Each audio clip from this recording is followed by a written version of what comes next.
you want to be liked, you're not going to be a successful YouTuber. The IRS issued letters recognizing Scientology, and every one of its organizations has fully tax-exempt.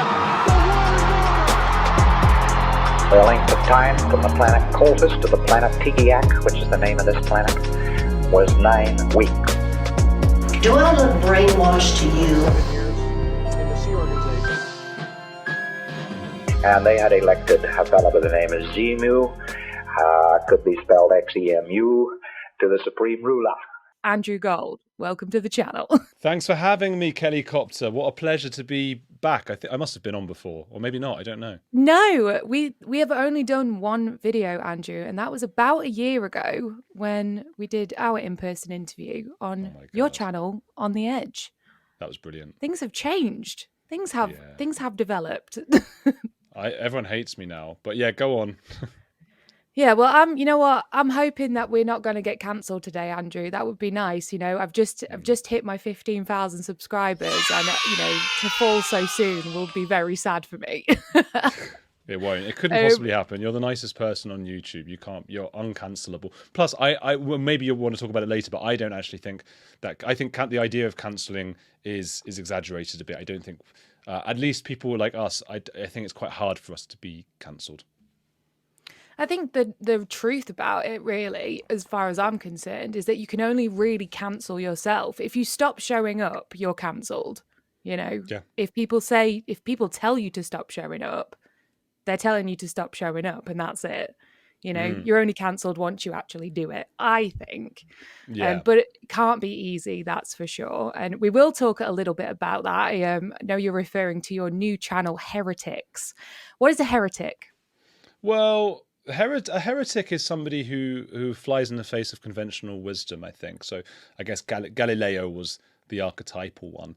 And I think my channel is a heretic in a rather vague and specific sense. I mean, I started it with the idea that I would just have videos about all different kinds of heresy, like even things like, hey, you think it's good to cook with this stuff? Well, it's actually good to use this stuff.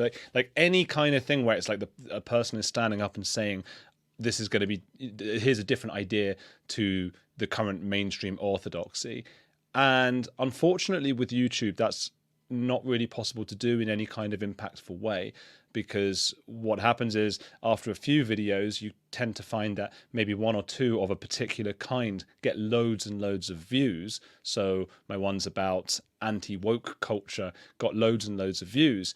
And then you're suddenly in a place where you've started this new channel, you've put loads of time, effort and money into it, and you've got, I don't know, 30,000, 20,000 subscribers, and 95% of them are there for either anti-woke stuff or maybe anti-Prince Andrew, Epstein kind of conspiratorial stuff. And then you put out a video, which I did, about, what food makes you fat or whatever it might be, some unconventional wisdom, and it does incredibly badly, or relatively badly, 40,000 views instead of 200,000 views. But what it means is that you can't continue to put money and time into those videos, even if I think people don't fully understand this when they don't have the YouTube channel. I'm sure, I mean, you do understand it, but viewers don't. They would say, well, just do that anyway. But the issue with that is, firstly, you're losing money on that particular video because I put a lot into like the production and everything. And secondly, if people who usually click on your videos don't click on one or two, they won't then be shown the next ones, and you go into this negative spiral and your channel falls apart. So basically YouTube incentivizes you to have a very, very particular set of interests. I am very interested in the anti-woke stuff. I do think woke culture has become very cultish, but I also think the other side, the far right, is very cultish. But you can't really have a channel, or at least very, very few people are able to do it, that does both. So yes, it's heretical in the sense that it's very much against what can be said on the BBC and Channel 4 and all of those things, but it's also to an extent restricted by the platform. Do you think that you are a heretic yourself? Maybe. I mean, the problem is that saying that you're a heretic is like saying I'm such a rebel, and it's like it's like you're David Brent from The Office, that Ricky Gervais's character. It's like really, I'm such a heretic, and anyone who really, I'm such a heretic, I'm so different, I'm such a rebel. I think maybe maybe it might be what people sometimes like about my channel is that I'm extremely honest, and I'll just say what I really think. And I think many of us, I'm not just talking about YouTubers, many of us, when we go about our lives and we interact with other people and we've got friends, we're a bit guarded. And I don't think we always know what we think, and we just say things we think we're supposed to say. An example of that, I remember the first time I remember really thinking about that was a friend of mine who overheard me criticizing opera, but thought I had been praising opera. So she came over to me and a couple of friends, and she was like, "I love opera." And I said, like, "Oh, what's your favorite opera?" And she said, "Oh, the greatest hits of opera." She just had like a CD that was like the greatest hits. She didn't know opera, so she couldn't possibly love opera, but she felt like she had to say it to somehow gain status in our tribe. It wasn't what she really thought. And I decided in that moment that I no longer ever wanted to have conversations that were boring like that, because it's really boring when somebody is just saying things and nobody's really thinking about what they mean. I hate opera, and I think I should be able to say that. There's a lot of things I'll just say, and I think maybe in some respects that is a little bit heretical. Yeah, no, I think that's completely fair. In terms of what you were saying about YouTube and the way the platform kind of rewards, I guess, polarizing views, like you need to be on an extreme end of anything to do well here. Whose fault is that? Is that your fault? Is it the viewer's fault? Is it the algorithm? What's the deal? I think Where's it's the just beef? I think it's humans. I think it's human nature, unfortunately. It's very easy. Firstly, we look to blame, don't we? We want to scapegoat. So first we blame the YouTubers themselves, and we go like, "Oh, look at you, you're selling out." But the YouTubers don't feel like they're selling out. They feel like they are producing content that is really meaningful to them. And the more that they grow a big audience, the more incentivized they are to continue serving that audience. So the more their beliefs change to fit the stuff they are putting out. So I was looking into this. I'm fascinated by audience capture. And I think a lot of us think, "Oh, you're a grifter, you just want the money." And that's a really simplified version of what's really happening inside the YouTuber's mind. What's really happening, and what happens with all of us, all humans, is that first, it's like first what is it? Your friendships and your tribe changes, and then your views and beliefs change. It's not that you believe something and so you go and join a group. So if you do grow up around university types, young left-wing academics or whatever, you're going to have a particular set of views. You're incentivized to have those, what we would call woke views. If you grow up around, or you happen to be around an anti-woke group of people, your views will start to merge with theirs. We don't like to admit that to ourselves, because we like to think of ourselves as somehow cleverer or better than other animals or whatever, or more in control of what we believe, and we just believe the truth. Often there isn't necessarily a truth. It's more about your values and what kind of things you value, and that's where we make those kinds of mistakes. So yeah, I don't really blame the humans. It's just how humans are. And then people then turn and go, "Okay, it's the platforms, bloody Instagram, bloody YouTube." But all those things are doing is holding up a mirror to us. It's just saying, what do humans like to click? Well, they like to click really sensationalist titles. They like when other people like their stuff. These are just human reactions. So I don't know if anyone's necessarily to blame. And that's hard for us because we like to blame. I think it's just, this is the thing and this is what's happening. And it's a little bit unfortunate because it does make us more and more divisive. I mean, that's what hundreds of thousands of years of evolutionary biology will do to you.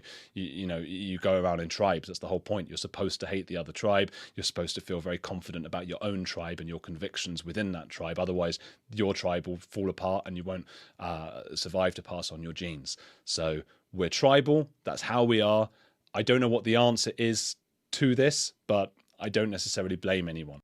You mentioned just about titles, and I know you've got a lot of stick before on your channel for having sensationalist titles. Now, the people who accuse you of that stuff, of being sensationalist and making out your video is something that it's not, I don't know. What do you say to those people? And if you could come up with a sensationalist title for this video, what would it be?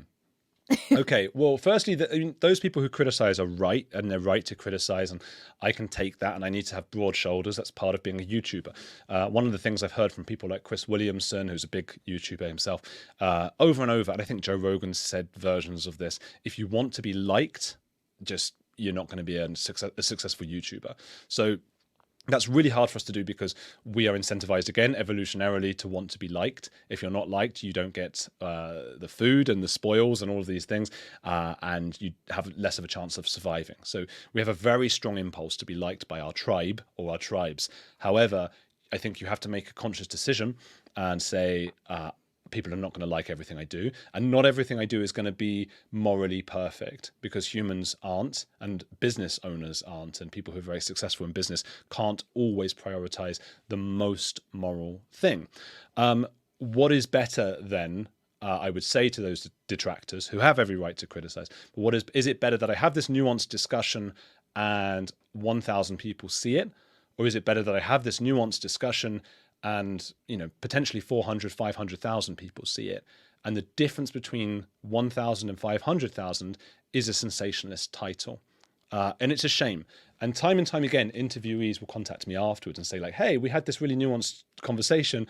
I feel a bit like, hey, what's this title about? It's a bit sensationalist. And I will say, well, look, I've got 50 characters here that have to try and, there's no way of putting forward the argument that you made over 1 hour in 50 characters. So I'm going to take the line that you said that was the most sensationalist or exciting or enticing and put that as the title. It's not the same as clickbait, because clickbait would be doing that kind of title and then not having that in the content, just lying. This always is in the content, and I put the trailer at the beginning to show that. These are people having controversial opinions and giving controversial opinions, but you don't put the nuanced part in a trailer. You don't put it in a title. Nobody in media does that, but I think YouTubers, because they're individuals rather than TV channels, they get a lot more criticism for it. Regarding what I'd call this, I guess it depends a lot. I mean, the first thing to think about is like who your audience is. And why they follow you and what they click on. So that's a huge part of it.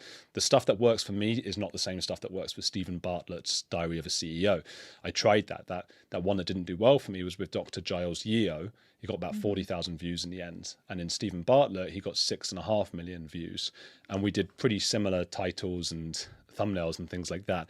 So it totally depends who your people are. Your people, I think, are mostly people who joined because of your background in Scientology. So this is a tough one given how we've started, but providing we have enough of the video that is about Scientology, and I know you're going to ask about my book at some point about secrets and psychology and that stuff. So that's probably a good angle about Scientology and secrets, and I can even turn the questions on you. And then I would look back at it and see what the most powerful statement I made about Scientology was. Andrew Gold slams Tom Cruise in shocking interview. Yeah, well, something like that. Or maybe people are fed up of Tom Cruise. Maybe it's like, oh, it's too much and they don't believe it anymore. So maybe I'd have to go, okay, well, what could he have said about, I don't know. Or maybe because maybe that's too far and it's got to be something Tom Cruise or secrets related, sorry. Maybe it's got to be like, hey, the real secrets to how Scientology gets you or something. Do you think I'm a mug for not making any Tom Cruise videos as someone with a Scientology focused channel? It's a hard one. It's hard to know because it's a pact you make with the devil. Once you start doing that, you have to keep doing that. YouTube's a funny beast, and I saw a video recently. This guy was a photographer, French guy, and he talked about how going viral ruined his channel, and he was doing better and better slowly. Like each video was getting 500, then 600 views, then 1,000 views. He was doing really nicely, just going along and growing as a channel, as a photographer. And then he did one channel that was about Instagram filters, and it went through the roof, and it got millions of views, I think, or maybe it was hundreds of thousands, I'm not sure. But it wasn't the people who were then going to watch his stuff afterwards. It was a different demographic. It was mostly female, for example, and the people who had watched his stuff before were mostly male. So after that video, he was obviously very excited. His subscribers grew to like 50,000 or whatever it was. And then his videos started to do worse than they did before. So they were no longer getting 500 or 600. They were getting like 300. And that's because YouTube was showing his new videos, firstly, to the new subscribers who were just not at all interested in his male-centric photography stuff. And so his channel basically died. So if you were to go down that Tom Cruise route, it's a poisoned chalice. I did that on my first channel, and it went from Tom Cruise to John Travolta and sort of ended up being just wherever the views were highest. and it ended up with Meghan Markle. Now, I never said things I didn't believe. I never would do that. These were all things I strongly felt and believed. But if I'm entirely honest, I didn't see the channel going that way when I started it. It was about cults, Hasidic Judaism, Islam, Scientology, NXIVM, and it became Meghan Markle. So the views are higher than ever. The money coming in was good. I was able to earn a living, and it supports my other channel as well. So I'm so grateful that I have it. But if you're going to start going down the Tom Cruise route, you've sort of got to stay that way. Yeah, no, I appreciate your honesty about that, to be honest, because, you know, it does seem like that's what gets the most attention. But the fact that you just said about, you know, it damaging actually your channel if you go back to doing whatever the heck you were doing before, that's really true, isn't it? So I'm glad you said that, because I would not have known that. You know, I've been on this platform for a bit, but I'm kind of just winging my way through it completely, which is, you know, fun for me for now, for sure.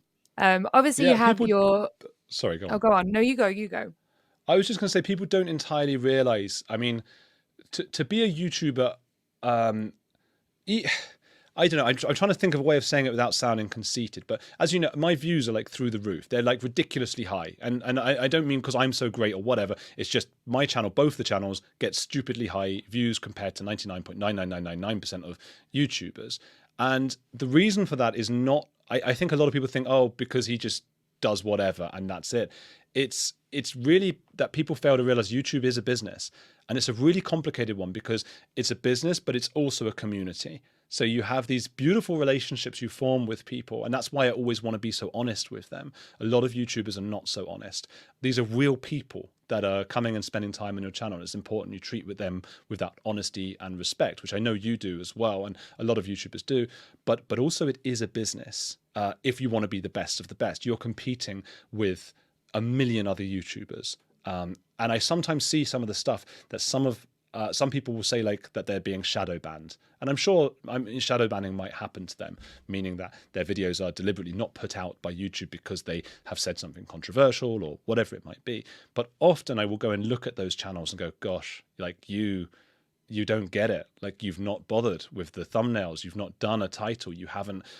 You've got a logo for the first 10 seconds of your video. Well, people are clicking off. There are just so many things to learn about YouTube. And that struggle is something I struggle with every day. I know you do as well. It's to what extent is this my business? And if it's your only revenue, well, then it is. And if it's not, then maybe it's not. And to what extent do I have to keep thinking about the community that I serve? And those are really, really difficult things to deal with. Yeah. No, you're completely right. You obviously cover cults, and that's how we know each other, through our experiences with Scientology.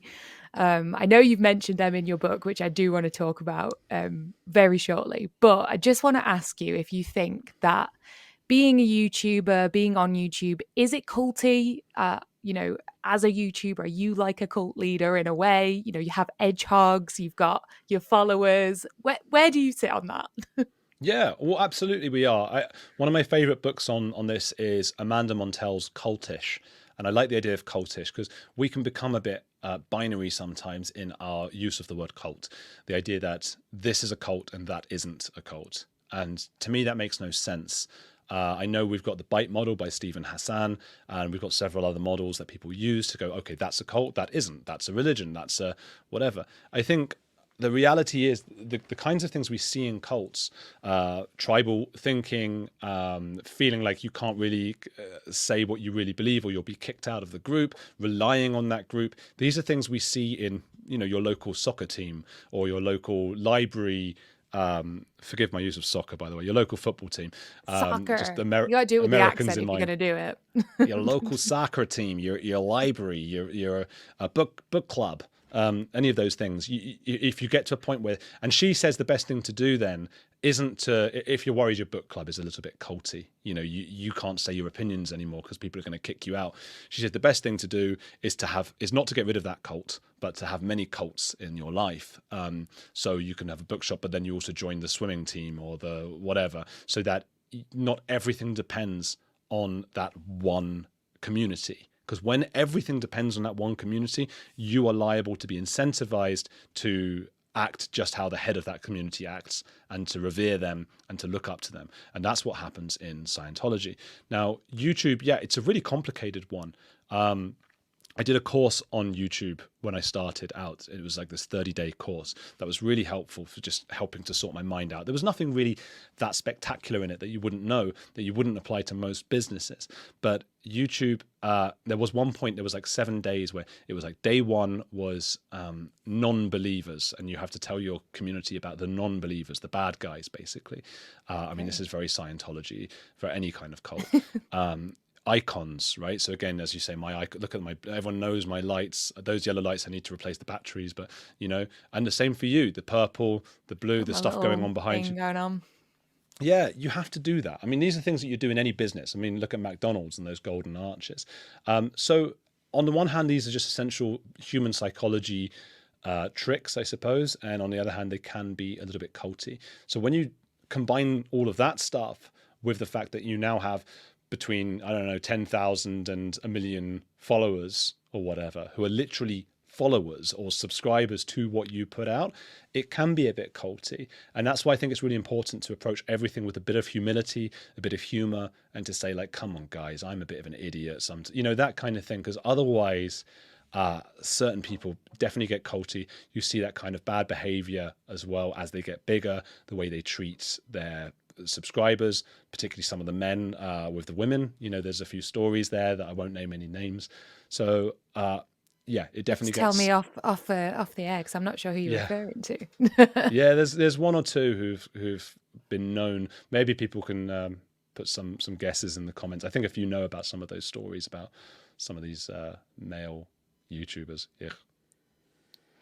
Okay, well, let's get into talking about your new book. If you guys are watching this at the premiere right now, you should be able to buy this book right freaking now. It is on Audible. It is on Amazon. It's called The Psychology of Secrets: My Adventures with Murderers, Cults, and Influencers. Quite a lot going on there. You're going with murderers, with influencers. It's this very loaded title. It says on your description, we all keep secrets. 97% of us are hiding a secret right now. And on average, we each hold 13 at any one time. Andrew, are you in that 97%? I think so, yeah. I must be, really.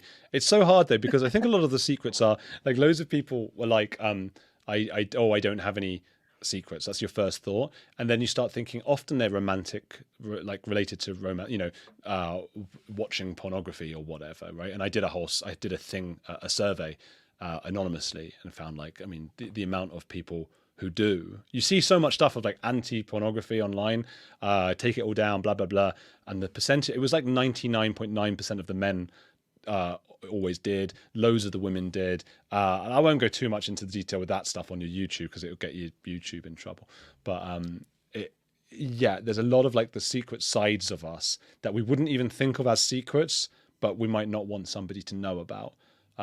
Obviously with that stuff to do with sexuality, a lot of that is just private, and so I set out quite a few pages on the difference between privacy and secrecy, because secrecy is something that transgresses societal norms. So basically there's loads of things that would just be simply private in most societies, but if there's a society that bans something you do, let's say you drink alcohol, well, that's just private how much you drink alcohol normally, but if you're in a country that bans alcohol, that becomes a secret. So it's all about this, it's not you, it's about the society that you're in, what is secret.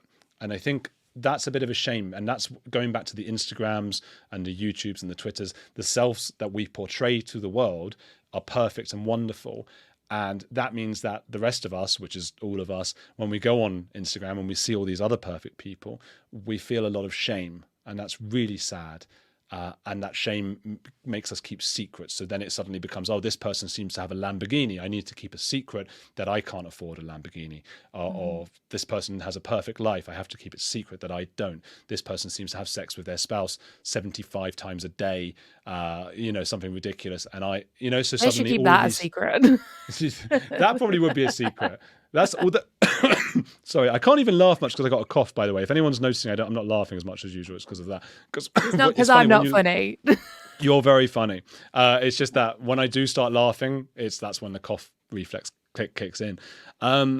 but yeah, one of the points I made in the book was actually that it was that, no, it's a secret. It's not a secret that like families and parents or whoever it is that they have sex. That's just a private matter. Nobody should know. No one has a right to intrude upon that privacy. However, if a couple never has sex, then that is a secret, because that goes against societal expectations of them. So that causes all kinds of shame. When you keep a secret, it's one of the hardest things you can do.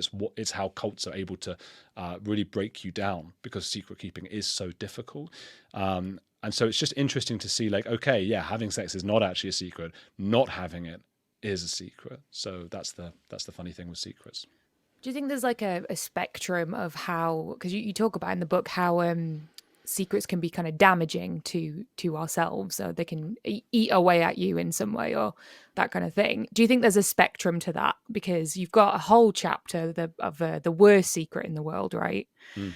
Which I did read, which was I wasn't ready for it. I was like, oh my gosh, it was very I don't even want to say it on here because I probably will get demonetized. And we need some incentives for you guys watching to go and that's true. read this book. So, I won't reveal the secret, but if you want to find it out, you can go and go and check out the book.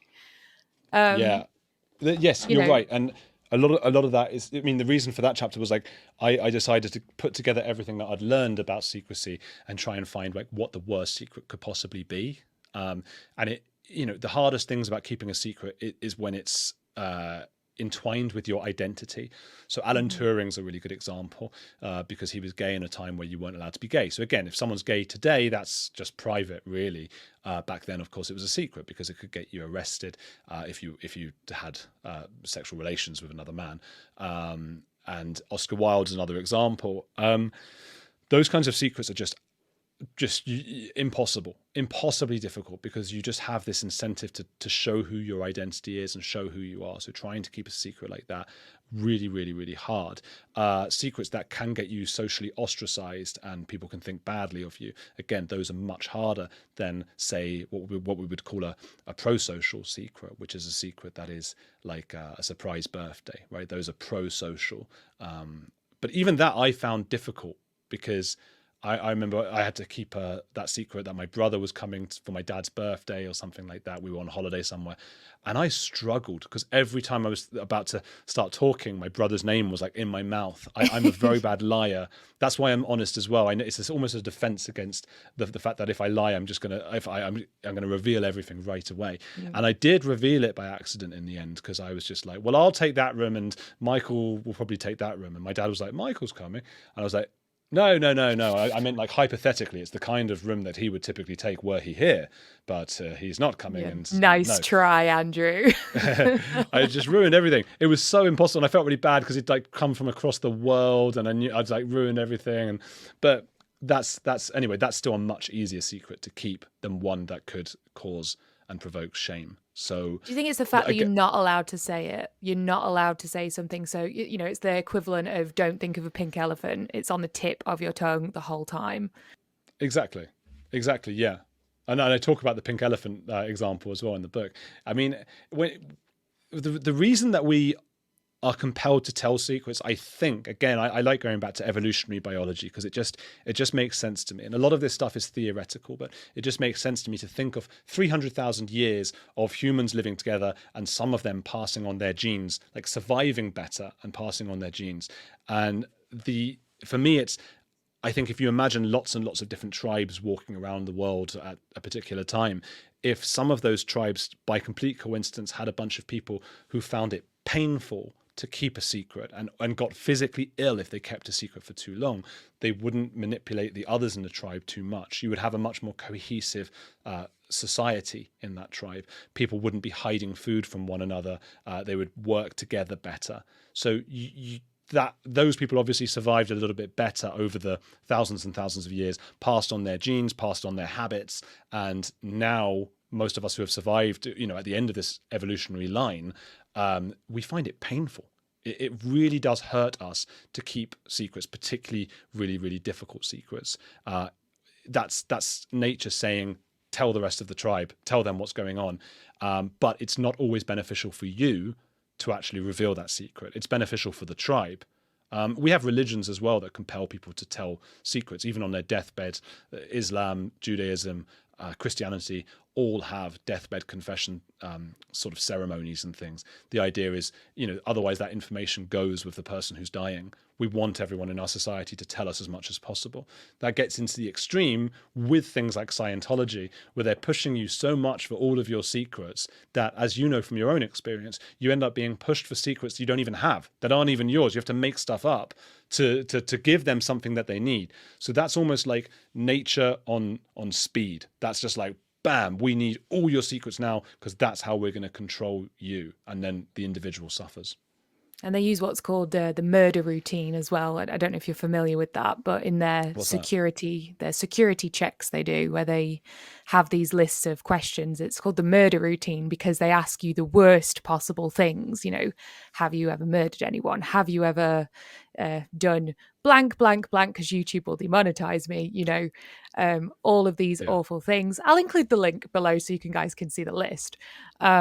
To try and basically get you to confess to whatever it is that you're keeping a secret. Because, well, if you've not murdered someone, what is it? Spit it out. Like, that's the kind of inference for doing it, which is pretty intense, especially when it's done on children. It's very strange. Oh yeah, well that's something that humans have been doing to each other for a long, long time. So if you take that kind of nature, we grew up and we felt compelled to tell each other secrets, but then that helped the tribe, but not necessarily the individual.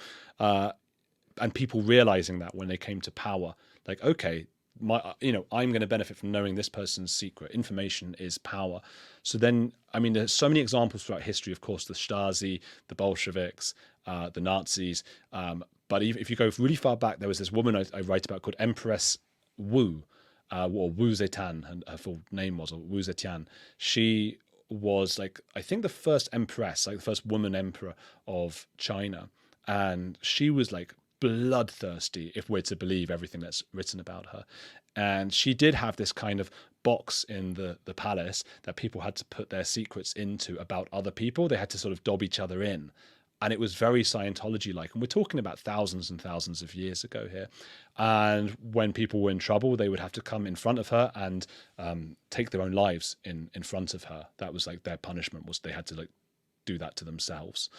So it was pretty brutal and horrific. But that kind of fear and that kind of trade in secrets is how Wu Zetian, it's how the Stasi, it's how it's a lot in Germany, isn't it, with the Nazis as well, and the Bolsheviks in the Soviets.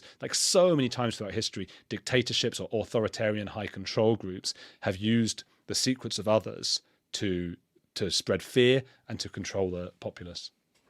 Yeah. Would you consider yourself a conspiracy theorist at all in any way? No, I'm very far from that. And I think part of that comes from growing up Jewish. I think if you're Jewish, the Jews tend to be the butt of the conspiracy theory. If you go far enough into any conspiracy theory, you often find the Jews. A lot of people are big fans of David Icke, for example, and his theories about lizard people and reptilians, and what he's really speaking about are Jews, of course. So you grow up very, very wary of the left and the right, the far ends of those two, and very distrusting of any kind of conspiracy, which in itself is dangerous because obviously some conspiracy theories have to turn out to be true. It can't be that it never is. And one example is Epstein's Island. That's one conspiracy about, celebrities and blah, blah, blah, and underage whatevers. But then, and I don't want to go too far into them because if you say too much of these, they can also get your channel in trouble. But the idea of consuming parts of people's blood and stuff like that is just utter bonkers. Yeah, go on. With something like let's go with flat Earth, right? We can have a chat about flat Earth for a minute. Yes, I'm not a flat Earthist. Andrew, I don't think you're a flat Earthist or anything. But in terms of secrets, it relies on, for flat Earth to be true, it relies on pilots, astronauts, people who study geography. All of these people have to keep this secret that the Earth is actually flat for it to be true, right? There's just no possible way.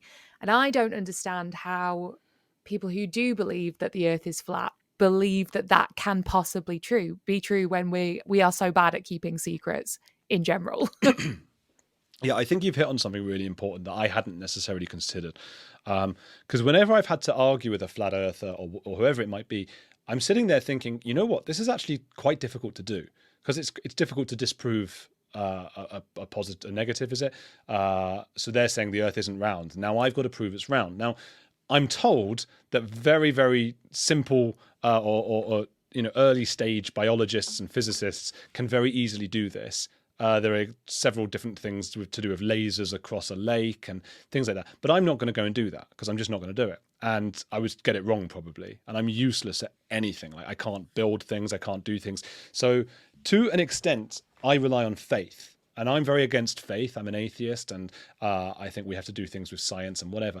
But the point is that what my faith is in is science and scientists. Mm-hmm. And I believe there are enough of them in the world who would not be able to keep that secret. I think you're absolutely spot on. So when I'm arguing with a flat earther, I can't really say all that much. They have much more information than I do, because they're obsessed with it, of course.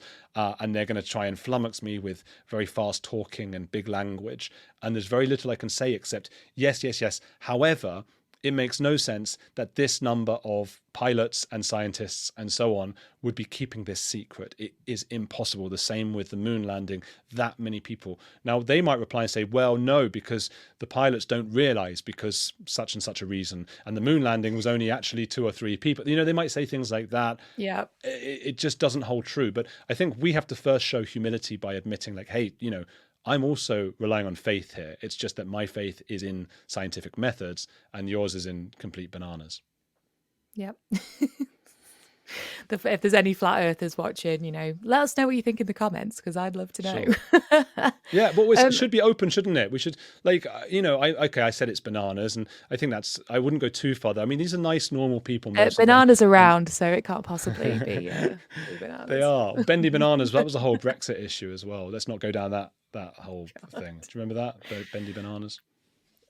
Bendy bananas? I don't know. I don't think I know. It was a bit. It was like I can't remember which way round it was. I think it was the Brexiteers saying, "Oh, if we leave Europe, then the bananas we're going to get are not as bendy anymore," or something. It was like, or if we don't leave Europe, it was one way or the other. I can't remember which way. It was so stupid. The arguments on both sides of that was so stupid. I was a Remainer, but I like democracy as well, and we lost, and so we got to leave Europe, and it is what it is. I have a good secret for you that I can drop in right now. Go on. I would have been a Remainer, but I did not vote. Oh, and no. I wish I had. I know. I wish I had. We only lost. We lost by 1. Don't say it. Don't say it. No, we didn't. And we didn't. When people ask me socially, I say, yeah, Remain, because I don't want to say that I didn't vote always, and it's awful. But it's awful. If you just let it out, maybe it's better. And you're just going, hey, get that out. I don't need to keep that as a secret inside me. It was eating me alive a bit. I was upset by the discrepancy between the person that I am at home and the person I show to the world. And all of those things, it might make a small difference, but it adds up if you have too many things that you're keeping secret like that. And so what we have to do is balance our impression management, which means you don't want other people thinking you're just a bad person because you didn't vote and this kind of thing. I think I'm a bad person because I didn't vote. Oh, I mean, that's just ridiculous. I think ultimately that, anyone judging you for anything, they'll say that people fought for your right to vote. And that's the important thing, is that you have the right to vote. That's what they fought for. So you have a right to vote. That's it. It's not so that you feel compelled to vote, because that's an authoritarianism that they fought against. So that's my opinion. There are certain countries that do compel you to vote, and I understand that as well. I'm not totally against that. It gets people to actually interact, but it's a faff, voting, and maybe it is better left to the people who feel most passionate about it. I don't really know. I think that's what it was. When it came to it, I didn't know enough on either side of it to feel confident to do it, and think that's what it came down to. And I think I was like 18, 19, so I'd just gotten that kind of right to do it, right? And I thought, okay, this is, something I'm supposed to stand up for, and I just didn't do it. But you were 18 as well, and this was a decision we were forced into making. That I think we shouldn't have had to have made a decision like that. But you're 18 years old. Now, nobody who's 18 has the same political opinions when they're 30. Nobody who's 30 or should have the same opinions when they're 50, and so on. Like, you change. Some people think it's because, oh, you got old and you stopped caring, and some people say, oh, it's you became more mature and started to understand the subtleties and nuances. But you were made at 18 to go and have a vote on the future of the entire country, knowing you would have a different view in 10 or 20 or 30 years. It's just a ridiculous amount of pressure, and I think it's better to be honest and say we don't know what we want. And I definitely feel. I mean, I was quite a fervent Remainer, and now I'm probably more like, well, I Any bananas. Yeah, I miss the bananas, but that's it. I don't know. I think one of the things I want to do is or what I want to. If I had one message really from this book, it's like stop judging people. We're human. And we should celebrate that. If we really want to push back against that whole Instagramification of the world where we're all pressured and incentivized to show off our best selves or whatever it is, I think if we really want to push back against that, we have to start firstly admitting our flaws and more importantly, allowing people to admit their flaws by saying to them, hey, you're a cool person, you're a human, like who cares? You didn't vote, get over it. No one cares. That's it. And stop expecting perfection from everyone, because that's what cults do. Yeah, I know, and I agree with you for sure. You said that in your book that lots of your subscribers, viewers have actually confessed secrets to you. Everything from murder to, relationship kind of. I think you mentioned like a musician getting money off some old lady or something. I can't remember the exact wording of it, but why do you think that they tell you their secrets so willingly? Yeah, that was what started me on the journey of the book, really, because I was at a stage which I'm no longer at, really. I think because I've turned my emails off, I don't put my email out there or anything like that. But I was at a stage, I guess they call it micro-influencer, of like between 0 and 10,000 followers or whatever it is. And in many respects, those people have the most power with regards to brands. I know brands go after the micro-influencers because they may only have 10,000 followers, but those 10,000 people feel very close to that influencer because that influencer is able to actually reply to them and spend time with them. And they also feel like they're there at the beginning. So whereas Kim Kardashian may have 50 million, or I don't even know, Instagram followers, but only a small percentage of those will be like fervent Kim Kardashian fans. So per person, the micro-influencers are the most valuable to brands because of that close relationship. So that's part of what has for a long time been known as parasocial relationships or parasocial interaction, which started with talk show hosts in the 50s, where people would like queue up to watch TVs through windows in shops and things, and they would feel like the talk show host was a friend of theirs, but it was just a one-way interaction. And it led to some really interesting new understandings of humans and humanity, and it also led to fans being obsessive. We got films like The King of Comedy, which is Scorsese's film with Robert De Niro, and that was very similar to the recent film The Joker, but De Niro was playing the other role, where basically a fan becomes obsessed and doesn't understand that the person that they love watching is not their friend. Okay, I'm waiting for the punchline. There is no punchline. It's not a joke.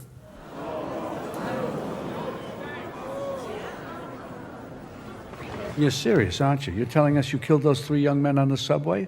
Mm-hmm. And why should we believe you? Got nothing left to lose. In the last few years, we've had a spruced up version of parasocial interaction, which I think in the book, we don't really have a word for it, but I've been labeling it as reciprocal interaction, because the point is we can actually talk back, whereas the talk show hosts of the 1950s or even the 1990s couldn't do that. So we have these really close relationships with like thousands and thousands and thousands of people, which is just impossible really to keep going in any meaningful way, but we try.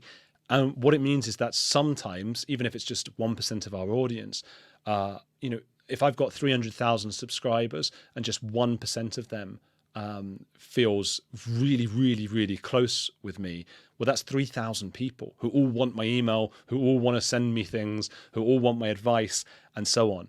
And enough of them sent me their secrets. Some people would just message and say, "Hi, Andrew." I'd never messaged them, heard from them before. And just be, "Hi, Andrew." My first memory is my grandpa putting his hand down, and I'd be like, "Okay, whoa, okay. Like, hello, don't, this is a lot." And you end up having the burden of the secrets of others, which is something I write about, where you feel like, gosh, I've got all these secrets and I mustn't accidentally let them slip. And I'm holding them for these people.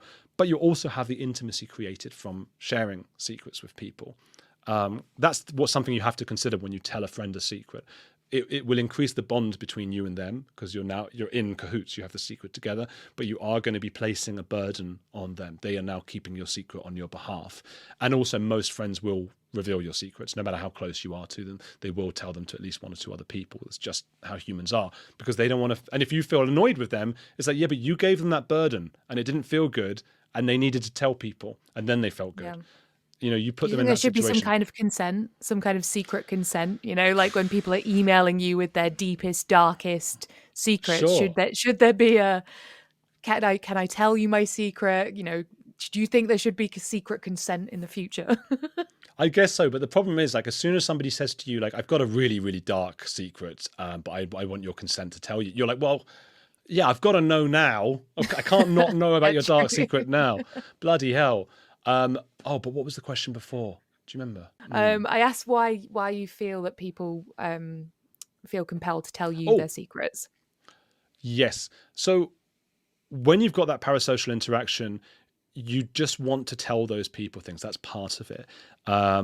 I found myself, particularly with people I admired, who I saw as maybe hierarchically above me in my field, I started telling them information that I didn't really need to tell them. Maybe I wanted their approval. I don't know what. But when I spoke to Richard Dawkins, for example, had him on the show, and I was a bit, obviously in awe of him. And I remember I told him that I had read his book with bath salts and like bath bombs in the bath. And he was like, "Right, yes." And I was like, why did I tell him that? Why did that come out? But it's eager to impress, eager to build that bond by sharing secrets with this person you admire. Now, the interesting thing I found about how we get other people to reveal secrets to us and who we reveal our secrets to is that it's found that most people think that we would tell our secrets to polite people. That's one of the main attributes or traits that comes up when asked, like, who would you tell your secrets to? Oh, polite and enthusiastic people. And it turns out that the opposite is true. You don't tell polite people things, and you don't tell enthusiastic people things. You instead tell assertive people things, people who can actually do things about your secret. The reason we don't tell polite people I found really intriguing. Politeness seems like a good thing, and it is. It is a good thing in many respects and in many circumstances. But people who adhere too closely to politeness and place too much stock in polite values can be troubling people to tell your secrets to. If you go back to any kind of authoritarian regime, a polite person among the Stasi would be someone who would report you to the police there, the SS and all of that. A polite person of the Nazis would give away a Jewish person because that was polite to do in those circumstances.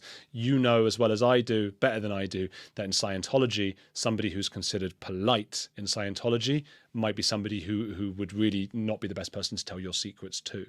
So politeness is good. I think it's really good to be polite and kind as much as you can. But really, if you think of the movies and things that we like, the heroes are often impolite. They're renegades, they're rebels against the system, against the cause, people who will keep your secrets for you, people who are assertive.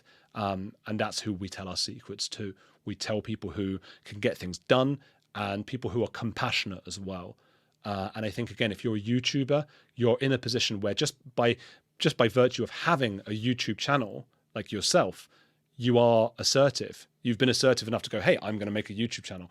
Secondly, you're clearly compassionate because you're interviewing all kinds of people going through difficult things, and you feel for them. So people see you as a compassionate and assertive authority who sometimes flouts rules, so is not exactly polite. And that's who we tell our secrets to. Don't be polite, people. If you want to get them secrets, be assertive. Don't be rude, but be assertive. No. Yeah, I think so. In terms of your secrets, Andrew, Mm-hmm. I want to have a little question about this.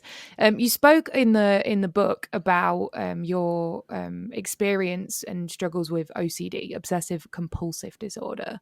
Did you keep those rituals and things while it was happening? Was that all a big secret at the time you were going through it? Or were people aware of it? People were aware, and partly because, I was 17 almost 20 years ago now, 16, 20 or 18 years ago, and we had just gotten into that sort of point which we're now in overdrive with, of talking about mental health. So in that respect, I was quite fortunate, because had I been going through that kind of thing 10 years earlier, it might have been something that was better kept secret. And I think I actually, probably knowing my sort of teenage angsty self-obsessed self, probably leaned into it a little too hard, if anything. I sort of mentioned it as an excuse at school to get extra time on tests. I told friends who just said, "Oh, you're faking, don't be pathetic," or whatever. But I was like, "No, I've got this thing. I'm a serious person with a problem." It wasn't something I had to necessarily keep secret. There were definitely times when it was too much, and maybe I didn't want to worry my mum and that kind of thing. But she could hear me just wandering around the house at 5 a.m., turning light switches off and on and stuff like that. So I guess there was a bit of secrecy in that respect, and it definitely caused some levels of shame. And again, I can't. It's so hard to think of on the spot, or even I've had some time now with the book to think of my own secrets that obviously are secrets that are not so socially ostracizing that I can actually reveal them in a YouTube or whatever. And it's really hard to think of them. And I suppose it would be things like that. I think that's a good call. And probably, at the time, I don't remember now, but probably sexual exploits that went wrong when I was 18.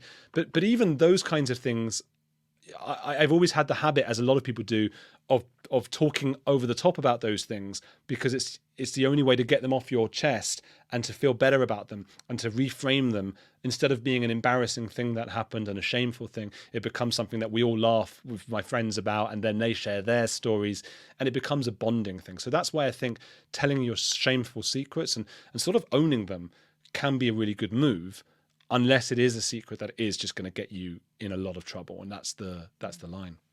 Or arrested. I know we brushed past the worst secret in the world, and I don't want to go into it, but this secret could have got this person killed, right? Yeah, I think killed, yeah.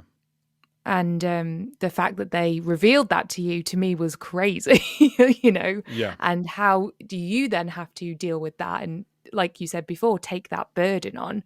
Do you how do you deal with that, holding the burden of people's secrets? It's hard. It is hard. Time's a healer in a sense. I mean, now I don't think about those people too much, but in that moment, I'm thinking, God, what if I say the wrong thing at a restaurant about this woman? What if I, in my writing, say the wrong thing? I mean, I just gave out some books to people who won a competition on my channel for the best secrets, and they're secrets that they all happily revealed on YouTube. Things like, oh, my grandma's sister was her mum, and I don't have any money, or whatever. That was a secret for one person. I felt bad, and they shouldn't feel that that's a secret, really. So I sent her a book, and then I was just in the post office, writing a few lines to each person. Thank you so much for your support, blah blah blah, and about your secret, blah blah blah.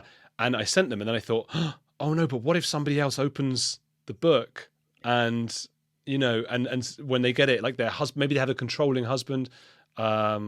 Maybe their mother opens the book and they weren't supposed to say this was a secret. So the panic that then sets in, because you're now in charge of keeping their secret. My word.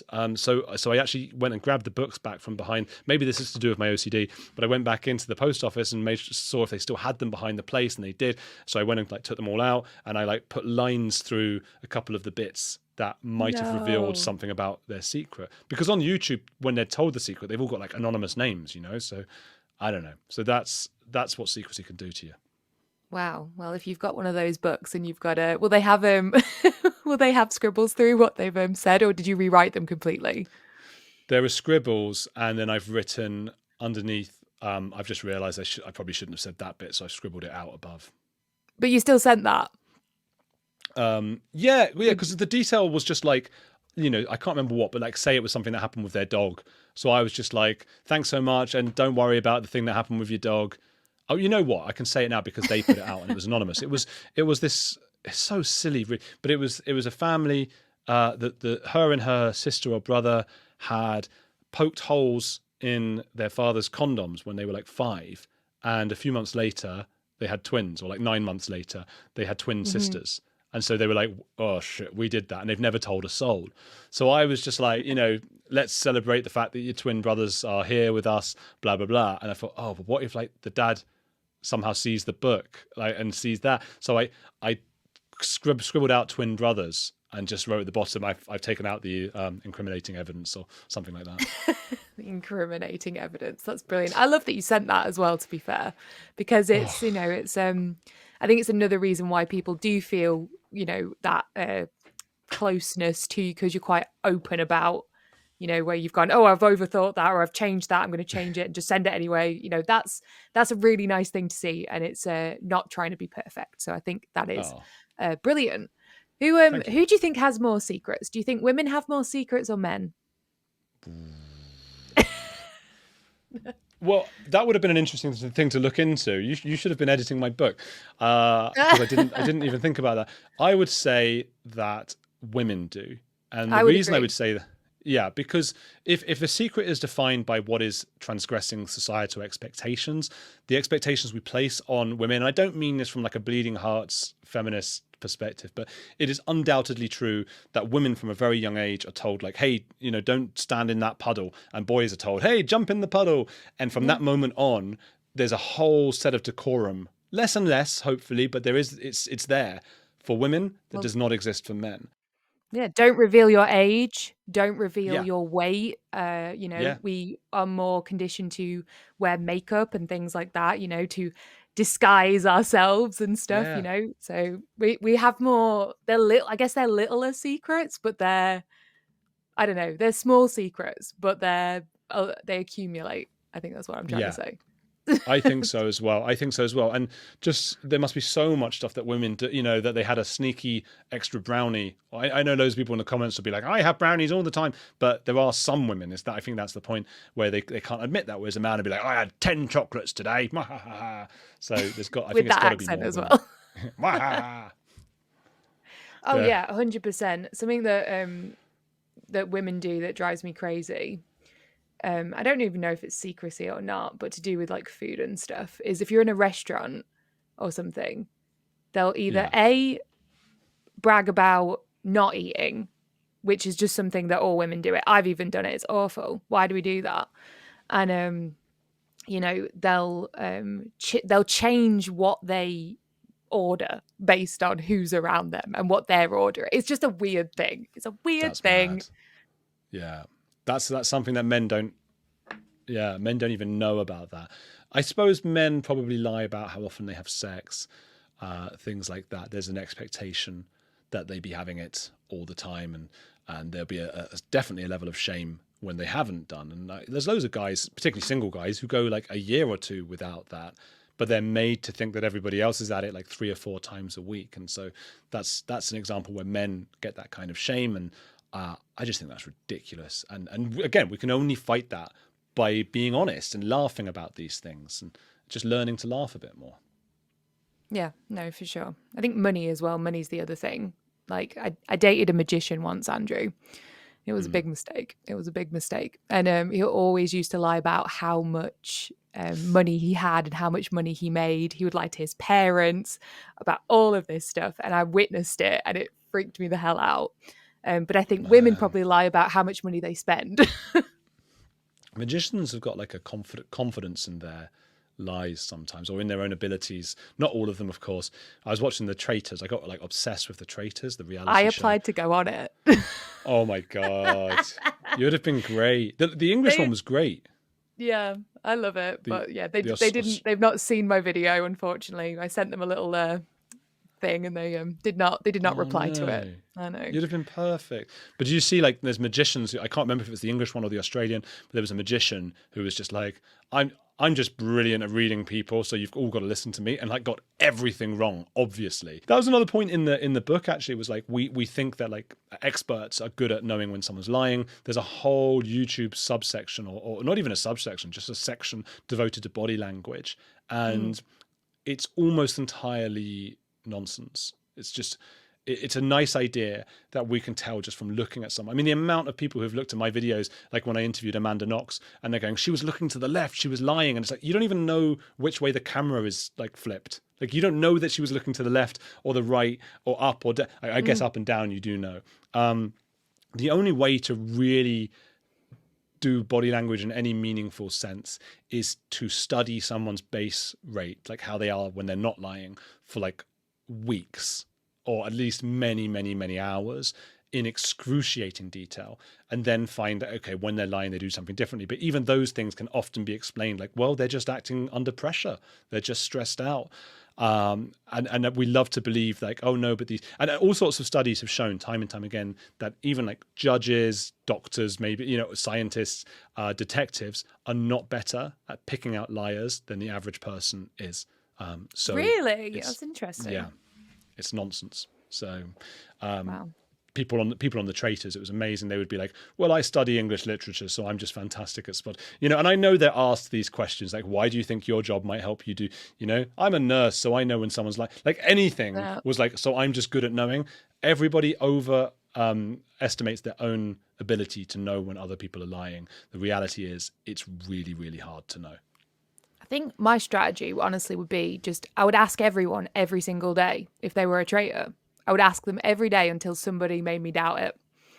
And I don't know. Even then, they might just have like a minute before you ask them, they just stubbed their toe, and so they've got like a red line above their head or something, you know. And then I'll come back. I'll come back to them. Yeah, maybe. It's impossible.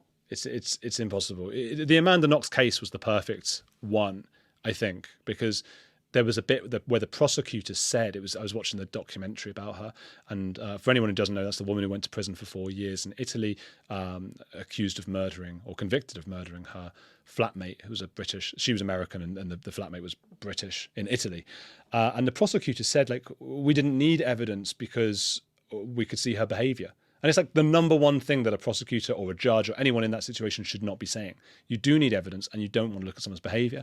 And the behavior was that she didn't seem to be acting exactly how she was expected to, having seen her flatmate having seen that her flatmate was murdered. She was like kissing her boyfriend, but you know, and she was doing yoga in the prison cell, just stuff like that. But who knows what the hell this woman that none of us knew or know does under pressure and in weird situations. Yeah. So we get carried away by that stuff. Yeah, I must admit there is a few of those body language videos that I've found interesting, especially the Prince Andrew ones when he's doing that, you know, the famous "I don't sweat" interview, and you know, I don't know anything about body language. I've not studied it. I'm not going to pretend to know. These people pretend is the wrong word, present as experts. So we trust them. We go, well, they said that, you know, that shrug of their shoulder means that they're lying. And we then see it. We look for it, don't we, in people in general, in life, and go and we think we know. Yeah, I studied English literature at university, and one of the things that you're trained to do, as I'm sure most people remember, even if they did A-level or GCSE or like any kind of English literature, you're trained to go through what a writer did and not actually worry about what the writer really meant, but to find meaning anyway. And I don't think that's necessarily a bad thing, but you go, oh, the red dog, well, the dog was red because it represents communism, and that the red flag and this and that. And then there's been loads of times where writers have then said, like, no, that's not what I meant at all. And then there's this whole theory. I think it was Roland Barthes, a French guy who did an essay called The Death of the Author. And it's the idea that it doesn't really matter what they intended because we can find meaning anyway. Humans are pattern seekers. So we love doing it. We get an endorphin rush. We get all sorts of happiness going through us when we are able to find patterns. Because if you do that in the wild, you're more likely to find food and things like that. So, of course, it feels great not only to present, but to watch videos about body behavior and go, aha, we caught him. And a lot of these guys, I don't mean to completely poo-poo them because like I said, I mean, if you know someone's base rate that well, there are some signs and giveaways that can show nervousness and things like that. They're just not conclusive enough to really put someone in prison, for example. But what is really good, and what the detectives, just doing this book, researching this book, I found out what detectives do look for is just anything that about the information around the crime that the person knows or doesn't know. That's what you go on. So if a person's alibi is like, oh, no, I couldn't have been at the murder because I was at this other place, the detective will say, yeah, there was a lot of traffic that day, wasn't there? And that puts doubt in that person's mind because they're like, shit, was there traffic? I don't know because I wasn't really there. So they then have to make something up, or they don't, or they get caught in a lie. The Prince Andrew thing, all the body language is interesting, and I'm sure there is a lot of interesting stuff on that on YouTube that is accurate, but we can't really be sure. What we can be sure about is that he said he never sweats, and yet there are dozens of photos that prove the contrary. So he caught himself out with Photoshop. information. Yeah, Photoshop from back in the day. Then. Nowadays, that it wouldn't hold up, but the pictures from ages ago. The other, I mean, there was a great episode of The Wire that I referenced in the book where they have these two guys that they've captured who are both suspects, and they separate them, and they tell one of the suspects, hey, your mate has just told us everything about the whole crime. We've rewarded him by getting him some McDonald's and all of that stuff. And he's like, oh, I don't believe you. And then they have the other suspect, walk past the door with a McDonald's in his hands. So the guy automatically goes, he has revealed everything. They gave him the McDonald's. So then he reveals everything. And it turns out like the guy, they just gave him a McDonald's. It wasn't because he'd revealed anything, but then the second guy did. So it's all about information, finding people doing unusual things. One body language thing that was really cool was a detective who was looking for a spy among his people or whatever. It was a Soviet spy who was pretending to be American. And there was footage of them holding flowers at the stalk, but down, the petals were like down and the flower was down, which apparently is a way that Soviets hold the flowers. It's not something that an American would do. And that was a way that he was caught as a Soviet double agent or whatever it was. So again, there are bits of body language and there are bits of words that are said and information and stuff like that that we can use, but it's nowhere near as simple as I think a lot of people seem to think. Yeah. All right, Andrew, this has been bloody brilliant. I've loved chatting to you. Before we kind of sign this off and wrap everything up, is there anything you want to say to the people watching about your book or about what it can sort of give to them? What value will it provide to our lovely viewers today? Oh, well, yeah, get the book. Here it is. Well, firstly, it will look great in your wherever you are because it's purple. You don't get many purple and yellow books. There's a statue of David with his finger up in his mouth. And it's the new John Ronson as well because there's lots of true crime and psychology and stuff like that. What it will do is help you to understand the way that authoritarian groups around you, whether that's Scientology, whether that's the Stasi, whether it's your own government, are able to use secrets to manipulate you, how you can avoid that. And it does so by also looking at lots of really true crimey kinds of stories. So it's an enjoyable read. So I hope people will get it. The Psychology of Secrets, My Adventures with Murderers, Cults and Influencers. It's on Amazon, Kindle, Audible. Go. Oh, you know what was cool? It was at like number 200,000 or 500,000 at one point on the list on Amazon. And I advertised it on my channel the other day and it went up to 1,000 from like 500,000 like in the list. And it was like, whoa, it's gone up. So like we can really make a difference on YouTube with the stuff that we do. So thanks everyone. Yeah, absolutely. And you can go and get that book today. I believe it is out today. Next week. Oh, right, that's when it's coming out. Sorry. Yeah, we're gonna do it for the day. Okay. Hopefully that will be good. One last question before you go. You have mentioned Scientology in your book, and Scientology are famously known for fair gaming those that speak ill of them. You refer to them as a cult quite a lot. And if anyone knows about Paulette Cooper, you know what happened to her, famous journalist that wrote about Scientology. Are you worried about them fair gaming you, or do you welcome it for the extra views on the channel?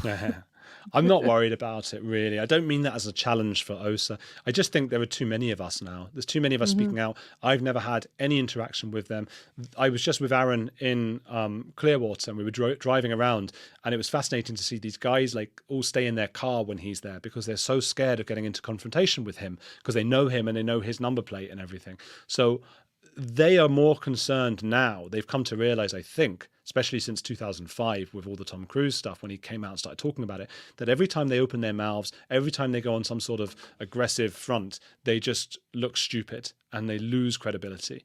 So I think they're just sticking to themselves and just staying quiet as much as they can. I've had other cults who are a little newer and smaller who have sent legal threats, which is a little bit worrying because, you know, they get you into court. It's very hard to find the money to defend yourself, even if they're completely talking nonsense. So that does happen. In terms of my safety, on my new channel, Heretics, it's been probably talking about Islam is the scariest thing. And I've interviewed before ex-Scientologists, ex-Hasidic Jews, all sorts of exes, and you do get some pushback.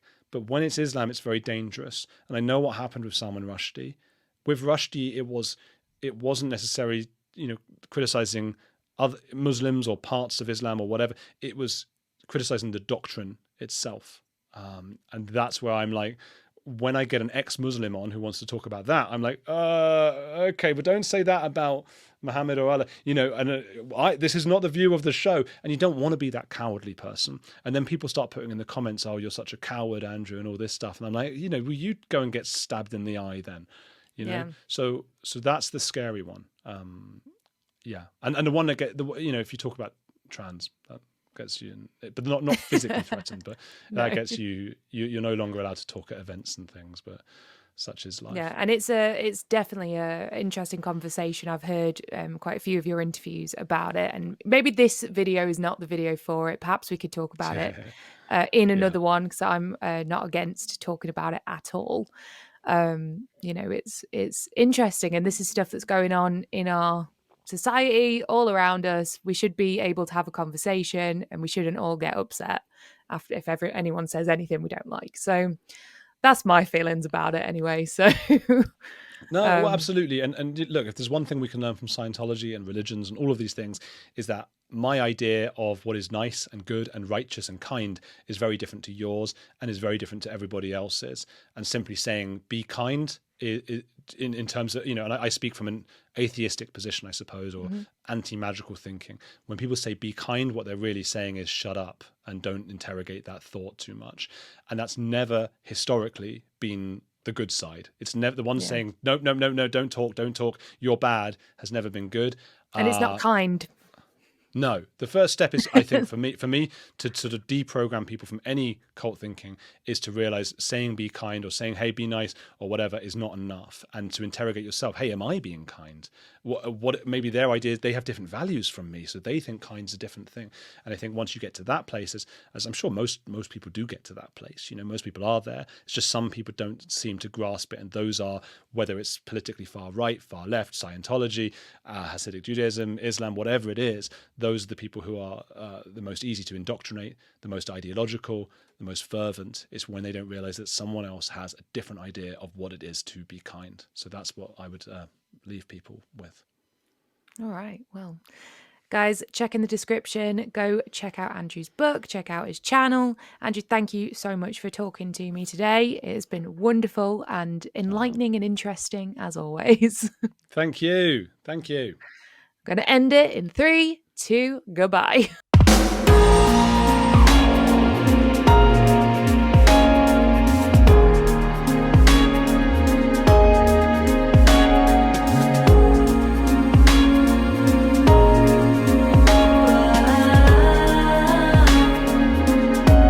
Please don't hold my hands, 'cause they tell a tale.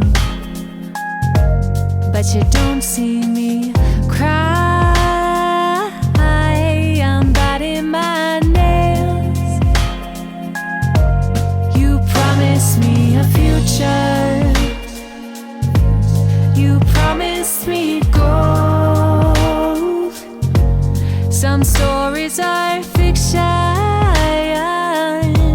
but they still are told. They still are told. So if I walk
try to